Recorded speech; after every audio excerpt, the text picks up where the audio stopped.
पूज्य मुनि श्री प्रसाद सागर जी महाराज के निवेदन हम सभी को अपने मंगलवार से उद्धृत करना। पूज्य मुनि श्री निरापरक समन मुनि श्री प्रसाद सागर जी महाराज की जय।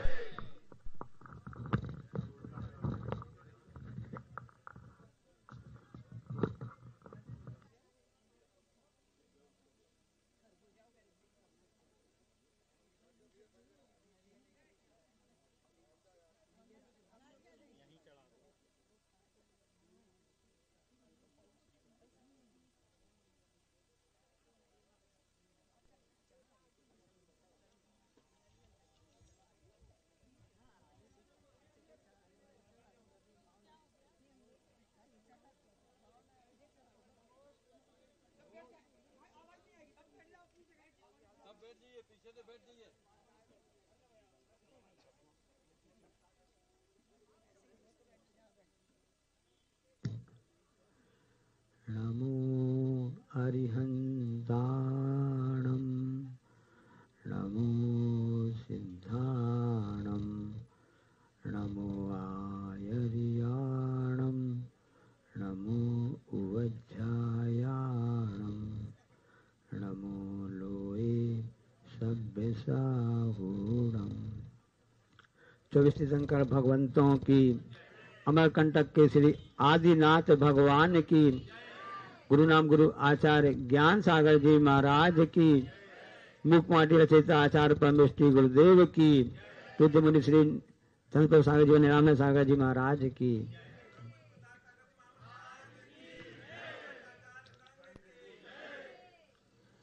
यो यत्ते निसन्नास्ते सा कुरुते रतिम, रहता है वहीं पर वह रम जाता है, वहां प्रीति करने लगता है, उस स्थान को छोड़ना नहीं चाहता है।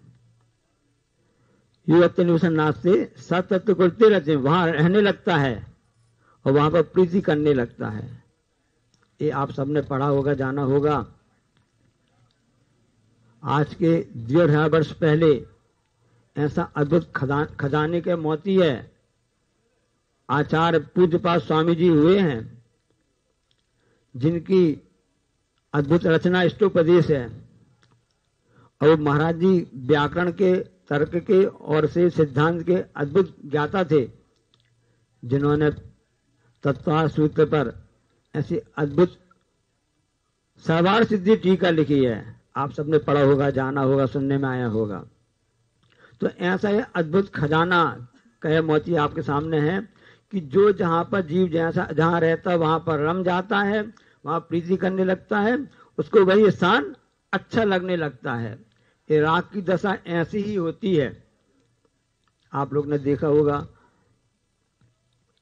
आप दुकानदार हैं, आपने जहां दुकान खोली, दुकान चल रही है, तो किसी ने कहा कि नहीं अपनी दुकान यहाँ खाली कर दो, आप किस आ गए, कुछ आ गए, अब आपको दूसरी दुकान खोलना है, पड़े गए। तो आप क्या सोचते हैं, भैया ये पुरानी हमारी दुकान थी, यही ग्राहक आता था, हमने इस स्थान पे दुकान खोलेंगे, वहां ग्राहक कैसे आएगा, वहां दुकान कैसे चलेगी। तो आप उस दुकानदार उस स्थान को छोड़ना नहीं चाहता है। ये तो आचार्य महाराज जी दुकान ऐसी है कि जंगल में भी मंगल हो जाता, जहां दुकान खोलो वहां दुकान तो चलती ही रहती है। किसी की सर्विस नौकरी जहां पर है, सेटअप हो गया है, वो चाहते हैं हमें ट्रांसफर नहीं होना चाहिए, स्थानांतरण जिसको बोलते हैं ना, वो होना नहीं चाहिए। सब यहाँ पर अच्छे जम गया, सब हो गया है, अब कहाँ जाएं, कैसे जाएं, ये विचार करता रहता है। एक बार राजा प्रसन्न हो गया, राजा ने सोचा अरे आज मेरा जन्मदिन है, क्या किया जावे। उपहार में सब जितने कैदी थे ना, उन कैदियों को छोड़ दिया, जेल से सब कैदियों के लिए छोड़ दिया गया, आज आपको मुक्त किया जाता है। शाम को देखा तो कैदी वापस आ गए। अरे आप लोग क्यों वापस आ गए, इतना अच्छा स्थान है, न कमाने जाना, न कमाई की चिंता है, न कुछ चिंता है, बेड में खाने मिलता है, थोड़ा काम करना पड़ता है, तो उसको जेल में अच्छा लगने लगता है, उसको छोड़ करके जाना नहीं चाहता है। आप लोग को बता दें, आचार्य के आशीर्वाद से भारत के बड़े बड़े जेलों में हथकरघा खुले हुए हैं, और वहां से बहुत से कैदी अब कर्म को जैसे उनके साथ ऐसी घटना घट गई कि अपराध हो गया या फंस गए, कुछ हो गए हैं, अंदर वो पश्चाताप करते हैं, कुछ अच्छा काम करना चाहते हैं, कोई मौका नहीं था, आचार्य के मन में करना है कि नहीं, ऐसे कैदियों के भी उद्धार होना चाहिए। उन कैदियों के उद्धार के लिए भी वहां पर हथकरघा खुल गया।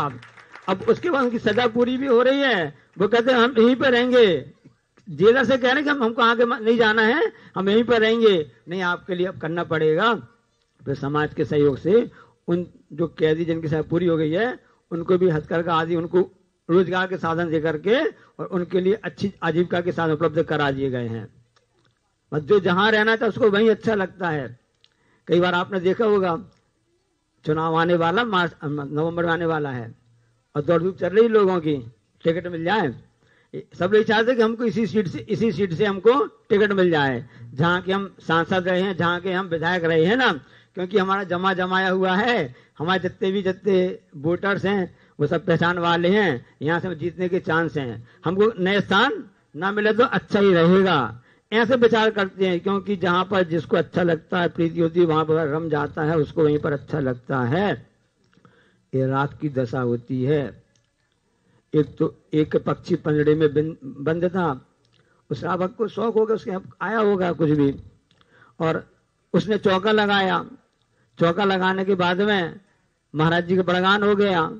महाराज जी ने देखा श्रावक तो अच्छा है, धार्मिक सब कुछ है।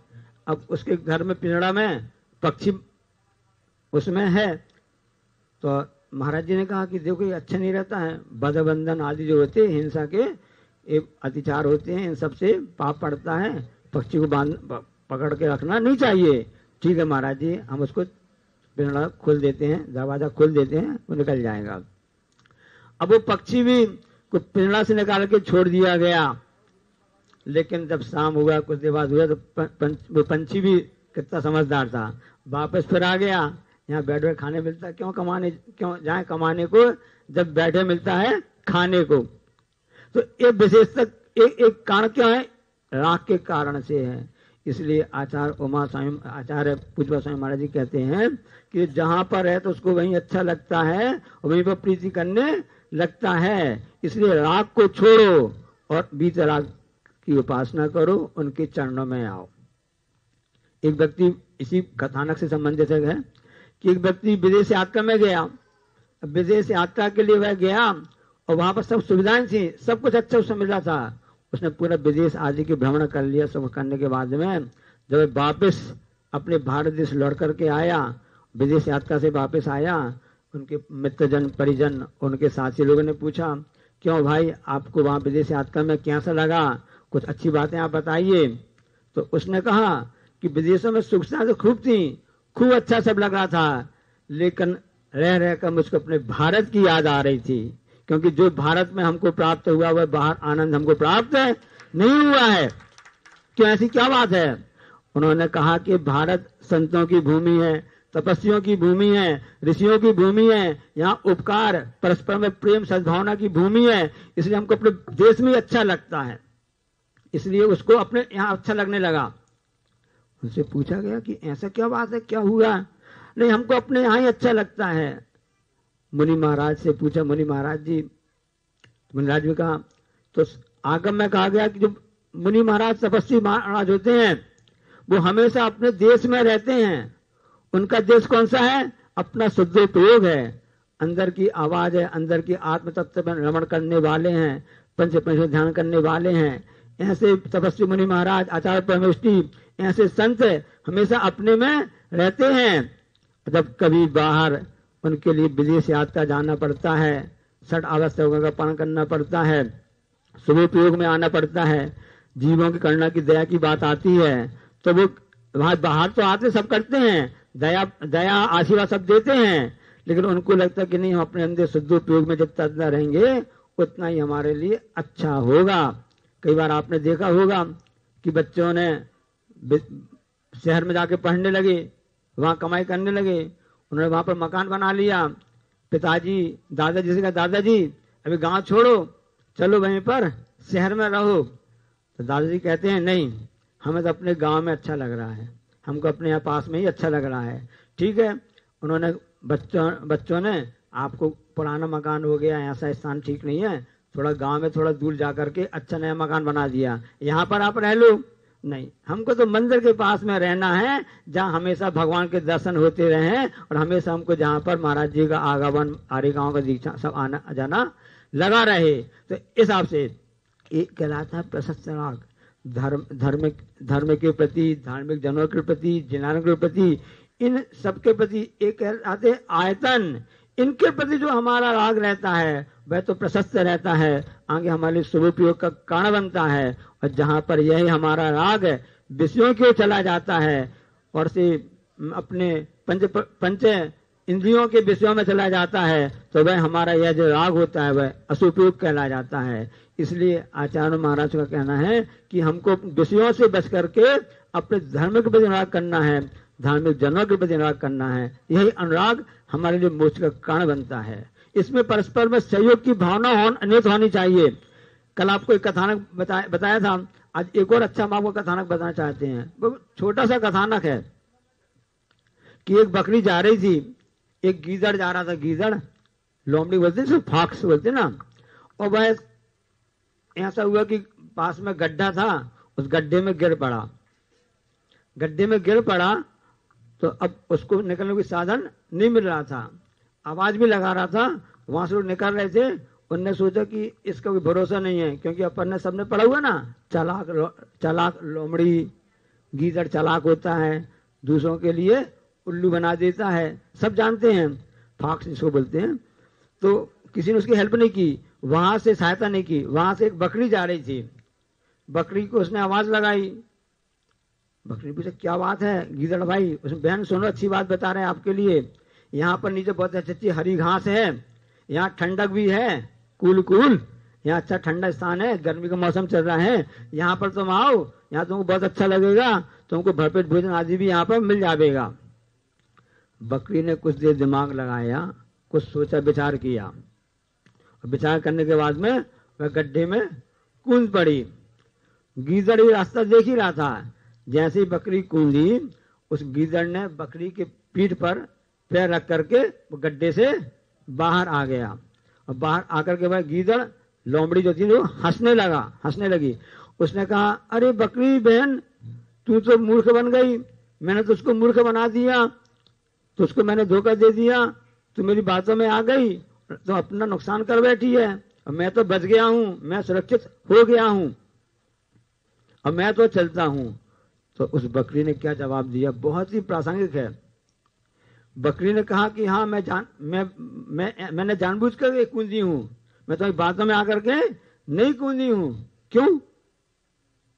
क्योंकि मैं जानती हूँ, बकरी बोली, कि तुम्हारा स्वभाव पूरी दुनिया जानता है, तुम्हारा स्वभाव पूरी दुनिया जानता, तुम चालाक हो और दूसरों के लिए ऐसा अपना उल्लू सीधा करते हो, और दूसरों के लिए आप धोखा आदि दे देते हो, तुम्हारी बातों को विश्वास नहीं करता, तुमको कोई बचा नहीं पाता, तो तुम्हारी प्राण की रक्षा मेरा कर्तव्य था, तो मैंने अपना कर्तव्य निभाकर तुम्हारे प्राणों को बचाया है।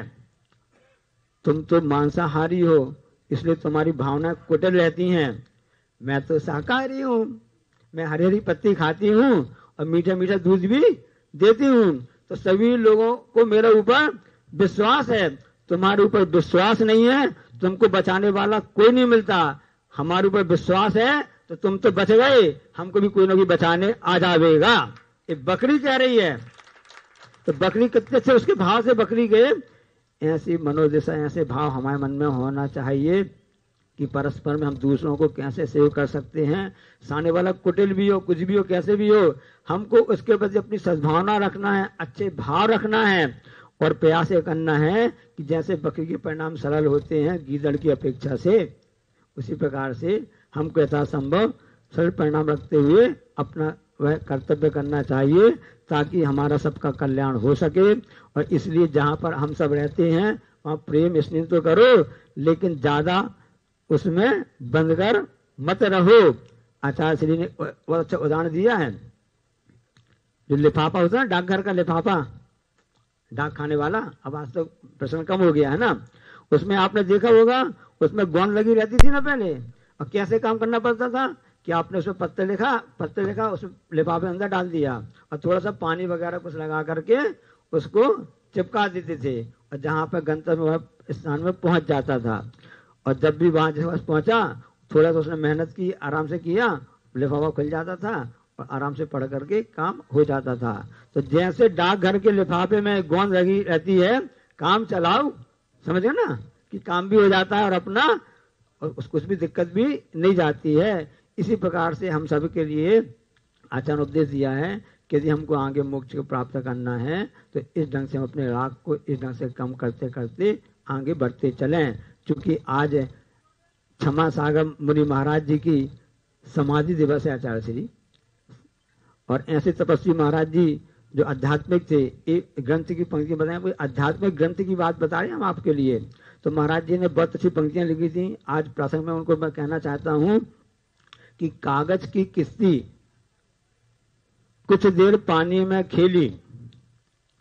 कागज की किस्ती, किस्ती यानी नाव होती है ना जो बच्चे बनाते हैं खेल खेल में, तो कागज की किस्ती कुछ देर पानी में खेली, फिर उसके बाद में वह किनारे पर वह पानी में डूब गई। उसको शिकायत है कि किनारों ने मुझको डुबो दिया।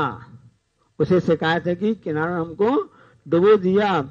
हमारी भी सबकी स्थिति है कि हम पर को दोष देते हैं, पर को शिकायत करते कि उसने ऐसा कर दिया, ऐसा कर दिया, ऐसा कर दिया। स्वयं की अपनी क्षमता शक्ति कैसी है उसको ध्यान नहीं देते कि हमने कौन सी गलती की, कि हम क्या क्या अच्छा क्या खराब काम करने जा रहे हैं, इसमें हमारा ध्यान नहीं रहता है। हम पर को दोष देते रहते हैं। इसलिए पर को दोष न देकर के अपने आत्मनिंदा करें और पर की प्रशंसा करें। यही आगम में आचार्यों ने उपदेश दिया है। बोलिए अहिंसा परमो धर्म की। आचार्य परमेष्टि गुरुदेव श्री विद्यासागर जी महामुनि राज की।